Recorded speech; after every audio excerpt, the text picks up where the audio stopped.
سڵاتان لێبێت لەم هەفتەیەدا کۆمەڵێک چالاکی جۆراوجۆر و هەمەڕەنگی کولتوری و هونەری ڕوویان داوە. نمایشی شانۆیی و بڵاوکردنەوەی کتێبی نوێ و پێشانگای شێوەکاری تابلۆ ناوازەکان با پێکەوە لە کۆوارەوە بیان بینین.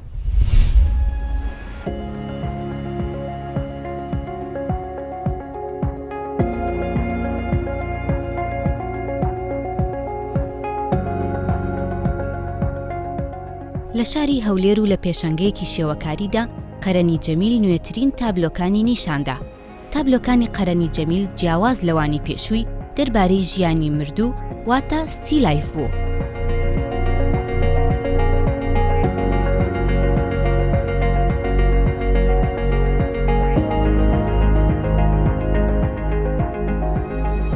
ئەو پیشانگایە پێکاتوە لە 20 تابلۆ. ئەو 20 تابلۆیە ئەنجامی کارکردنی ساڵێکە 1 ساڵ. ئەو 20 تابلۆیەش تەمان ئەوجارە قەبارەیان هەندێکیان بچووکە و 5 دانەشیان مامناوەندیە. ئیترێ ئەو جارە مەسەڵەن کارم لەسەر ستی لایف کردووە. ستی لایف بە مانایەکی مینیمالیزم وەکو تیۆریە وەکو فەلسەفەیەکی ئینسانی. ڕەنگەکانم جیایە تەبعاً زیاتر بەرەو ڕەنجی ئینتیباعی ڕۆیشتوم بەس لەمان کاتیشە ڕەنگەکان تەزریدین کارەکان تەزریدین بە شێوەیەکی گشتی. ئەو ستی لایڤانە شێوەیەکی مینیمالیزمە مەسەڵەن بە شێوەیەکی کوچکردنەوەی شتی گەورە. من هەوڵم داوە مەسەڵەن ناو تابلۆکانم ئەو هەمووی شەم پێدا کردووە ئەو هەموو ڕەنگ و تەکنیکەم بەکارهێناوە لە پێناوی قاپێکی بچوو تاسەیەکی بچوو یاخود کەوچکێک. ئەوە بە مانایەکی بە مانای مینیمالیزم من شیەکەمەوە وەکو تیۆریە بەڵام لە هەمان کاتیشە ئەمن بە تعبیرێکی ئینسانی قوڵی بۆ ڕۆیشتوم کە مێژوویەکەیە ئەو مێژووە بۆ ئەەکەمەوە لە شتێکی زۆر بچووک و با بڵێن پوزگەرایی لە کۆتایی.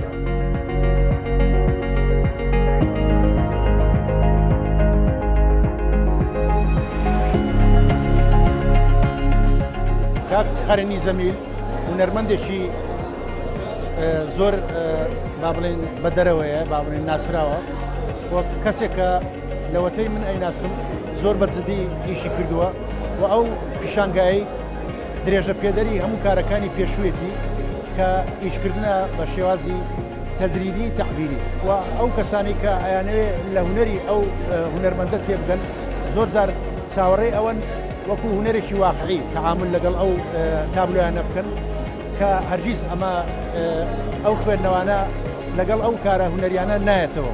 ئێمە هەموو هونەر لەوەدا چڕ دەکەینەوە کە هونەرێکی واقعی بێ کۆمەڵێشتی فیگەری ناو ژیانی ڕۆژانەمانی تیاابێ بە تایبەتی شتە فۆلکلۆریەکان وەکو بێشکە و ئەو شتانێک کە هەیە ینی دەسترازە و بێشکە و لەم بابەتانە.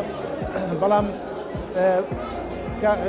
کاک قەرەنی بەو شێوازە لە ئیشکردن زۆرتر تەعامل لەگەڵ ڕەنگەکانی سروش دەکا ئەو ڕەنگانی کە لە کوردستان زۆر دەوڵەمەند و هەن چونکە سروش دایکی هەموو ڕەنگەکانە.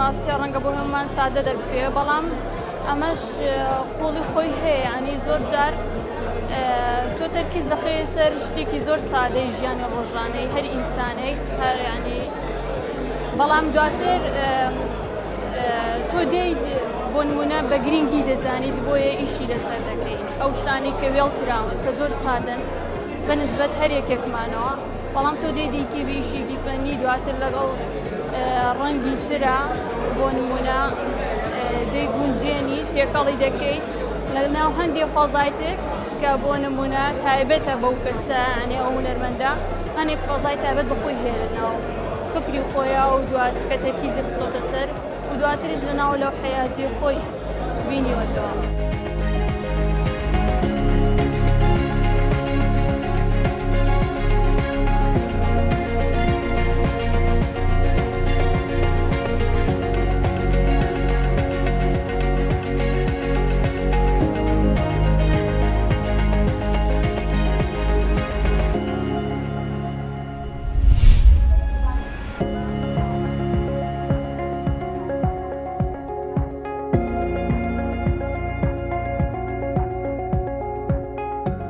لە شاری سلێمانی دووەمین فێستیڤاڵی فیلمی منداڵان ئەنجامدرا کە تیایدا کۆمەڵێک فیلمی منداڵان نیشاندرا.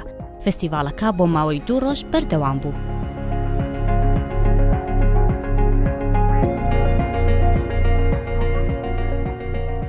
ام وان روزا ناف دومین فستیوال منال سلیمانینه یاراس لهر دری دنیای زاروک پیش روزا هر جواته کنه جبر و دبی افتشتانا هری زیادتر سر دخابات چی به فستیوال و بین چکرن یان حفکاری ل هر نویسکاره کو در هنر کی بیت کرن جبو سر منالا زیادتر یعنی توجه بتکره جبر و آرمان جامعه هری مزن ناف فیلم آمون کنها بشتاری و فستیوالی بوده.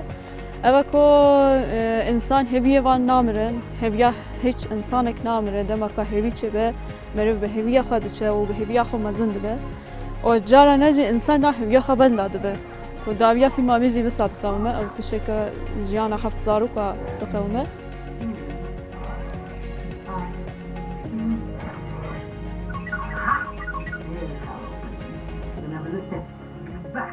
Engage your wings. Lock your knees, pop your knees, pop up like this. That's just way too much. I just win.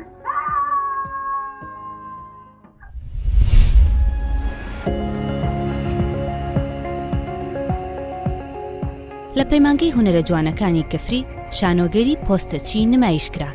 ناوەڕۆکی شانۆگەریەکە باس لە ئازاری ئەو ئافرەتانە دەکا کە هاوسەرەکانیان بەهۆی جەنگەوە ون بوون و نەگەڕاونەتەوە. ماوەی چەند ساڵ جێ لە وشەکان هیچ شتێکۆتان ناکاتەوە. تەنها وشەکان دەبێت.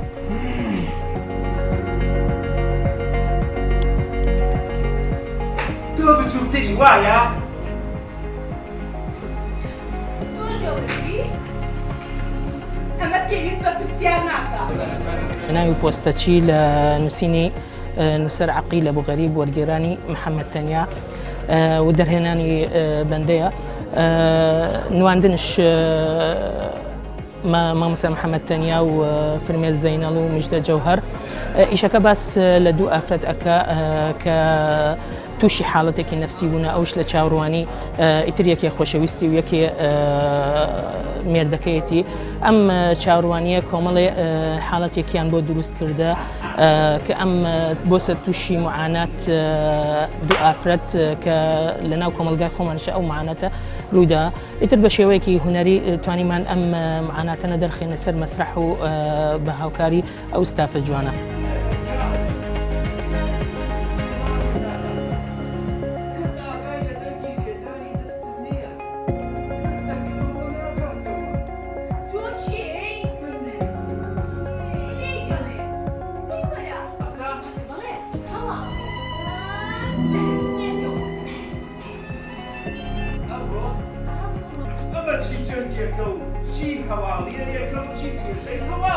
ئێمە وەکو پەیمانگای هونەرە جوانەکانی کفری شانۆی پۆستەچیمان نمایش کرد و پێش هەموو شتێک ئامانجمان گەیاندنی چێژ بۆ بە بینەر و لە دوای ئەوە ئێمە ئەگەرە بینین گەرمیان لە 1970 تاوەکو ئەمڕۆ لە چاوەڕوانیایە ئێمە ئەمڕۆ لە شانۆی پۆستەچیە باسی چاوەڕوانیمانە کرد ئەبینین زۆرێک لە گەرمانیەکان لە چاوەڕوانی ڕووفاتی ئەنفانە لە چاوەڕوانی ئەزیزەکانیانان بۆی ئێمە لەم ڕێگەیەوە توانیمان دووبارە بەیادیان بهێنینەوە.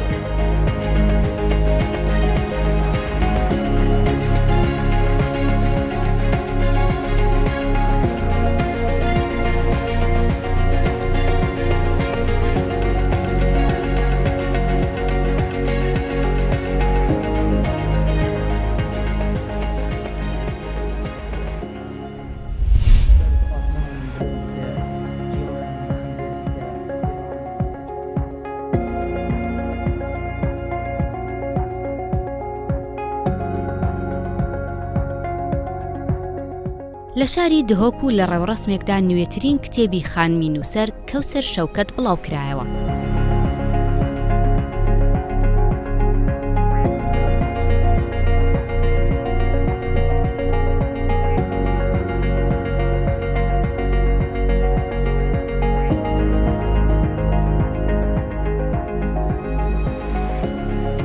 نفسي اللي لتا برحمي من يسيا لجدوية كاد قال هردو كنديك وهردو كندي رومان بوينا لبجاري شم بجم هندك نفشتينا جبو عشقيا جدوية ويأوكو بابات يجريدوي طيبات عشقيا للعشق الدور والوطي بيتن يعني دور كساتي بيتن شبوية چندك وعم ايدي جهي شعري عشقيت كينا نريتت نفوالوطي دو جبوية چندك وكالتوري شعري جنوب خوراكين أس بهزرو منكو خو عرض خوزي وسطي عيش ولا تشاكي شعر بيتن اكي طرز بيتن اكي برز بيتن من خودي خوش حالكو هاتشيوم نوفي ويرون كرنا هميلاين والله بخوفا قرتين هميلاين جهان بخوفا قرتين اشيوم هندك باباتا بن بيسن بهستن ويقتر دربرين بيتن جهستا بيت طرز بيتن كو بوی چنده گازیک بیتم برایم راهلان هوی چنده کو ایدی عشق کینه کلتورت ناف خدا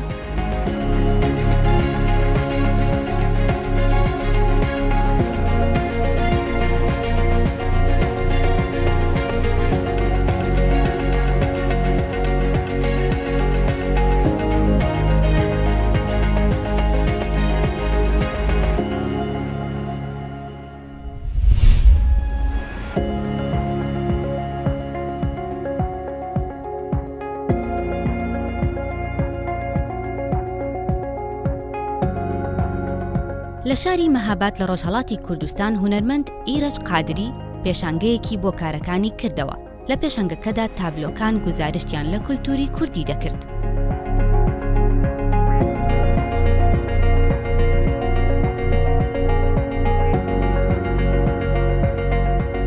نمایشگای ئێستامان بیست دانەکاری تابلۆی زێتە لەسەر خامە کە بە شعر و ئەدەبیاتی کوردی زۆرتر تەوجوی کردو ئەرزکەم ناودارانی منتەقەی مکریانە زۆرتر وەلی لە نمایشگاکانی داهاتوودا احتمالاً تەوسایی زۆرتر پێ بدەم مقدارێک مەنازر و ڕوانگەی تەبیعەتی وڵاتی کوردستانە کە سایم کردو نیشانی بدەم تێدا دێکشانەیە کە لە ڕووی شێر و ئەدەبیاتی کوردی هەڵگیراونەوە.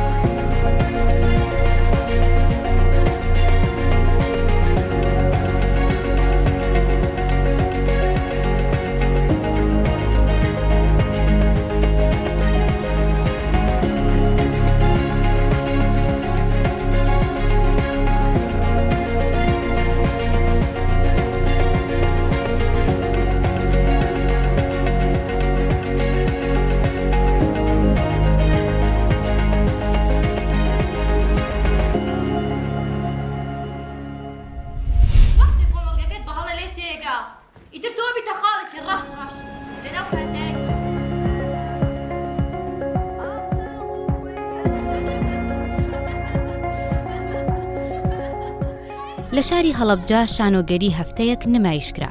شانۆگەریەکە باس لە هەفتەیەکی ژیانی ئافرەتێک دەکات بە هەموو ئەو بربەستانەی کە دێتە ڕێی لە ڕۆژەکاندا.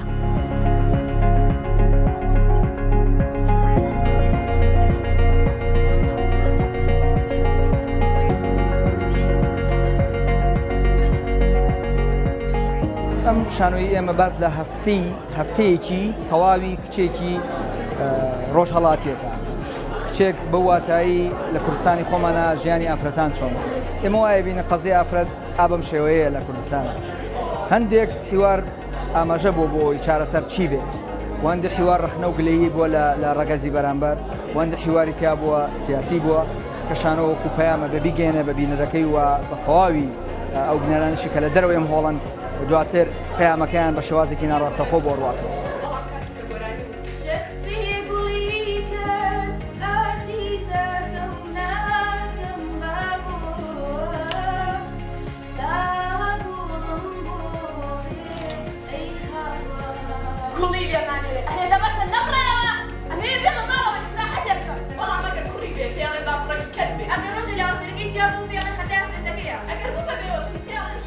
ئێمە وەکو وەکو شانۆکار ئەرکمان لێرە ئەوە بووە کە باسی ئازارەکانی ژنێک بکەین بە تایبەت لەم پارێزگای هەڵەبجەی خۆمانە لە هەفتەیەکە بەگشتی لە هەفتەیەکە باسی ژنێکمان کردو کە چۆنە خنکێنرێ، چۆنە سووتێنرێ، چۆن دەنگی ناگاتە دەرەوە. ئێمە توانیمانە تا ڕادەیەک تەوازن بکەین لە بینی ژن و پیاوە نەمان ینی توانیمانەکە و هاوسەنگە بپارێزین توانیمانەکە جیازی نەکەین لە نێوان ژنیش و پیاویشە دڵخۆشانە کە توانیمان ئێستا ئەم شانەیە بەڕێکوپێکی نمایش بکەین وای دابنێ کە تۆ مردویت و بڕیارێکی ئاسمانی دەرچووە کە تۆ باشتی بە لەناو باشتیشە هەموو شتێکی لێ کە تۆ ئارەزوی لێتی بەڵام بەتەنها بوونی ئافرەت نییە ئایا ئەو کاتیش هەر هەوڵی بەدەستهێنانی باش دەدەیت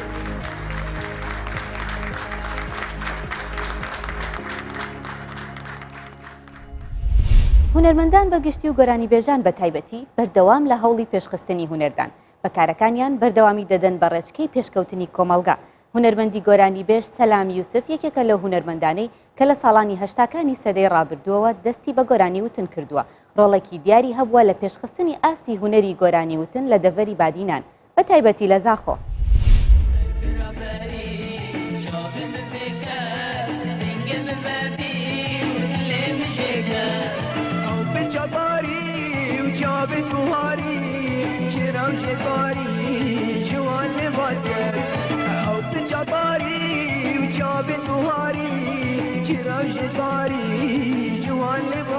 از هنرمند سلام یوسف خلق دورا زاخو سال 1961 که مهناسا دوی دنیای کشورزاتی سر دنیای و دست به کامنا هنری مگل حشترانات کرد قطاب خانه کو آهنگت قطابی متگوتن دست به کامنا هنری ج مگل حش هوزانت کرد هوزانت نویسین مبو رادیو دنگ کردستان البغدا مفرد کرد سال 83 كما تيبا موسيقي يا ستران موسيقي دا مزران دل باجير ميسل تيبا كرديا موسيقي كليبا عول مشاكري التلفزيونا كركي كبي سالا هشتي ونهبي مباورة دمايا هشتي ونهبي جافت مجديتنا تاترنابن ام دلنا باخچه بین دارابن تلدیب خوبیرم از بشکرم تلدیب خوبیرم از بشکرم چند بحث جان یا تبکیم پیوت من خلاص نابن چند بحث جان یا تبکیم پیوت من خلاص نابن خلاص نابن بر همه من عول سالا هشتی و نهی متومار کرد سالا نوطی هاتا بلاف کرن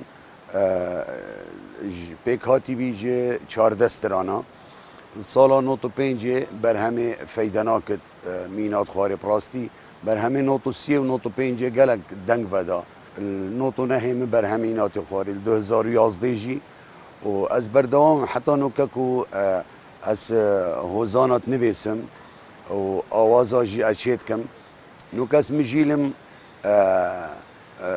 بدستران آزی چید کم ایکشوانا دنیا گلا خوشه و جیان گلا خوشه بلیل وی دنیای بختی ملی رشه درمان داری خلقی ما برینت من تنانا بین ازم خلقیت کنینم ورندکش من سلنا بین جافکان یا رندکانه دل حودا کوانانه جافکان یا رندکانه دل حودا کوانانه جنگا منو خمانه كل دلي در نابن كل دلي در نابن كل دلي در نابن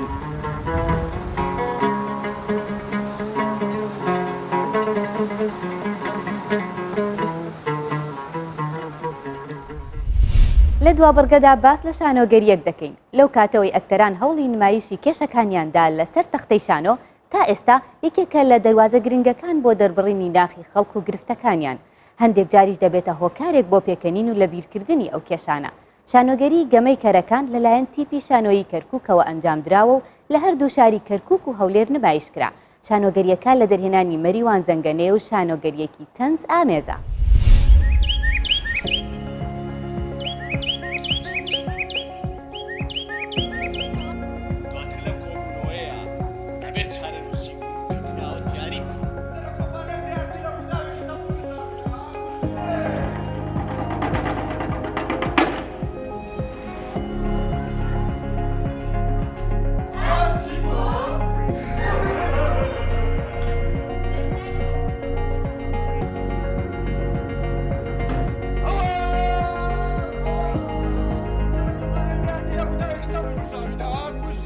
شانۆگەری گەمەی کەرەکان بیرۆکەکەی لەسەر ئەوە دانراوە کە ئێمە پرۆژەیە ئیش بکەین لە کەرکووک ئەو ئەکتەرانە و نووسینەکەی و ئەو مۆزیکانی کە هەڵبژێراوە و گۆرانی بێژەکان هەموو خەڵکی کەرکووک بن پرۆژەیە بێ هەمووی کەرکووکی بێ و بتوانین بیبین بۆ زۆربەی شارەکانی کوردستان و دەرەوەی کوردستانیش.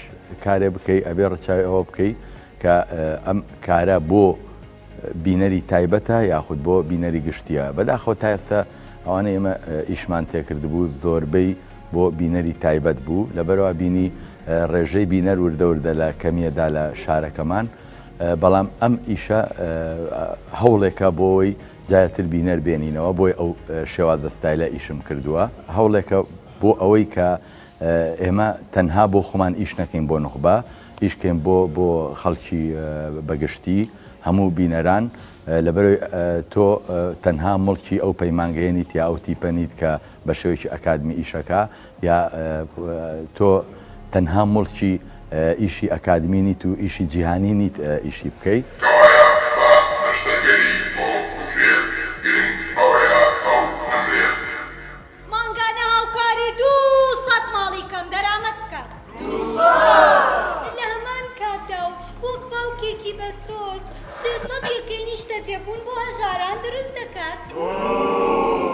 من لە شانۆگەری گەمەی کەرەکانە ڕۆڵی ژنی سەرۆک کۆمپانیا ئەبینم کە لەبەر بەرژەوەندی خۆی ئامادە هەڵسە بە هەموو کارێکی خراپ کە گرنگترین شت لە ژیانیا مێردەکەیەتی لەبەر بەرژەوەندی خۆی ئەویشی وەلا ناوە تاوەکو بەرژەوەندەکانی خۆی بکەوێتە پێشووی هەموو شتەکانەوە. لە ڕاستیە من خۆم پسپۆرم لە بواری منداڵبوون و منداڵ دەرهێنان. ئەکرێت جێگیرەکەت کۆبوونەوەکان زەمدان ئاویدم؟ ناکرێت ئازیزم ئەی تۆ نازانی لەم کۆبوونەوە فنگانەیە ئەبێت خۆم ئامادە بم دواتر لەم کۆبوونەوەیە ئەبێت چارەنووسی کراوە دیاری بکەم. دیارە زیاتر سیرەکەی کەسایەتی بە ئەگۆڕێ لەناو ئەم جۆرە شانۆگەریایە ئەگۆڕێ بە چەند مەرحەلەیەک ئەگۆڕێ ئەم کەسایەتی منیش دیارە هەر خۆی کە نووسراوەتەوە مامۆستا مەریوان نووسێتەوە سەرۆک کۆمپانیایە سەرۆک کۆمپانیا دوای ئەوەی کە تووشی ڕووداوێکی ڕووداوێکی هاتوچۆ بێت لە دوای ئەوە مێشکەکەی ئەگۆڕێ بۆ مێشکی کەرێک ئیتر دیارە ئەو جەستەیە مێشکێکی کە ئەچێتە نایەوە ئەو مێشکە ئیتر ئەو جەستەیە بە شێوازێکی کە ئەگۆڕێ بە شێوازێکی کە مامەڵە لەگەڵ دەور و پشتەکەی و لەگەڵ ئەو کەسانێکەوە لە دەور و پشتێتی بە شێوازێکی کایکە. دکتۆر خێراسەکە چی ڕوویداوە؟ باری تەندروستی سەرۆک کۆمپانیا؟ باری تەندروستی چیەتی؟ ئێستا چۆن پێی بڵێت بیگرە ئاشکا. بار جوە بگرە دکتۆر ئەگەر مێردەکەم شتێکی بەسەر بێ ئەو من تۆ لە سێدارادەم. باشە باشەوان بۆ کراونەتەوە ئەی هاوار بۆ خاتری خوا ئەمە تەواو بۆ لێ بۆ تۆ گەورە قوربانی چاودم بۆ خاتری خوا ناوی گروپەکەیان کراوەیە بەڵام خوا زۆر گێر و داخراوە قێزەوەندە چۆن کرد و پیسن